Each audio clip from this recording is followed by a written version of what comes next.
bon, à chaque fois ça commence par format quelque chose, genre de Facebook éthique, etc.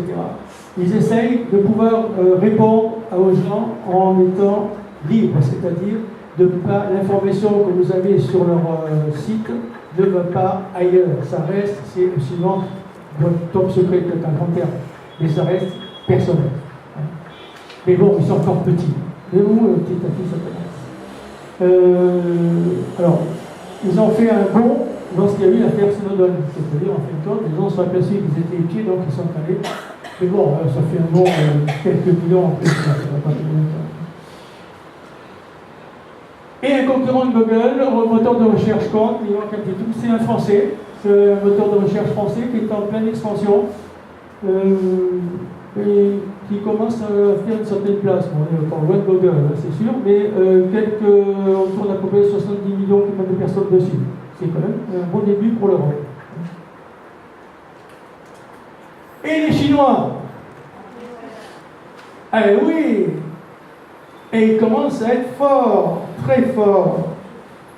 Baidu, moteur de recherche, 4e site international le plus visité au monde. Et pas qu'en Chine. Hein. Alibaba, j'aime beaucoup ce mot, Alibaba. 4% du PIB chinois, 485 milliards de dollars comme chiffre d'affaires, c'est pas mal quand même.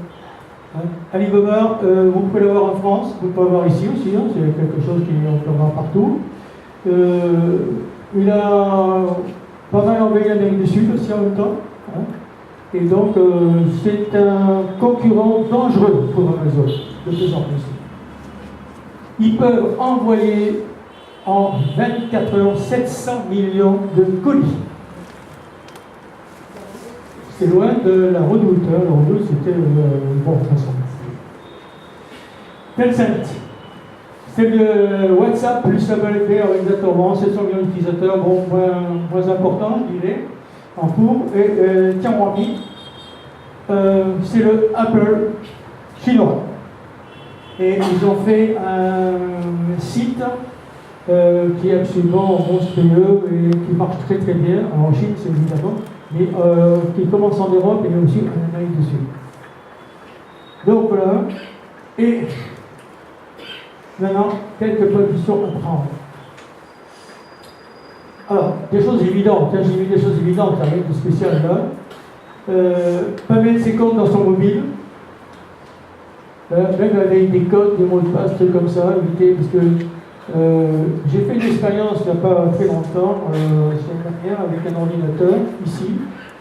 C'était une femme qui a un ordinateur, on avait un petit problème sur l'ordinateur, et elle était dans un magasin ici, et le monsieur devant nous est rentré complètement dans l'ordinateur. Et il nous a sorti des trucs qu'on ne savait pas que ça existait dans l'ordinateur. Sans parler de tout ce qu'avait écrit ma femme. Dedans, les logiciels, tout ça, tout, vraiment. On a pu en faire des petits trucs, bon, plus rien compris ce qu'il a fait, et j'ai vu le résultat. J'ai compris qu'on pouvait franchement rentrer dedans comme on voulait. Mot de passe, code, il faut les expliciter sous une forme de numéro de téléphone, mais pas mettre, moi je connais des gens, ils ont clairement leur numéro de code, il faut y mettre à côté ce que c'est. On évite, hein, c'est franchement évité. Attention aux fake news envoyées sur votre mobile. Ça, j'ai mis ça, c'est un peu en dehors du truc, mais il y a des messages que l'on reçoit sur les mobiles et qui sont franchement de fausses nouvelles. Il y a eu un exemple il y a quelques mois, j'ai reçu un fake news comme quoi des bouddhistes avaient attaqué des chrétiens. Ils avaient massacré, vraiment un truc ignoble. Je suis allé sur Google, j'ai cherché une boutique Google, c'est sûr, et là ils expliquaient que c'était une fake news qui était sortie en 2010, et le lieu dont ils parlaient n'existait pas en plus en Inde, et les bouddhistes dont ils parlaient n'existaient pas non plus en Inde. Ça simplement c'est pour mettre un pagaille chez les gens, dans la tête des gens, dans le moral des gens, les mettre les uns contre les autres, il faut se méfier de ça.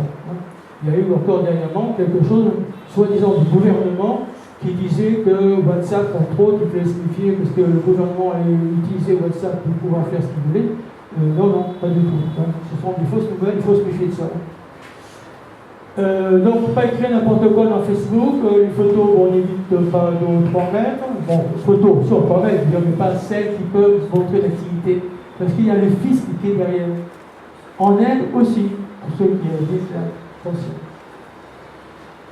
Discret, WhatsApp, prévoyez tout ça. Et ne pas placer d'ordinateur dans la chambre de l'enfant. C'est pas par hasard. À cause de ce qu'on peut avoir sur un ordinateur, on peut trouver ce qu'on veut. Soyons vigilants. Merci. Vos questions. Merci bien.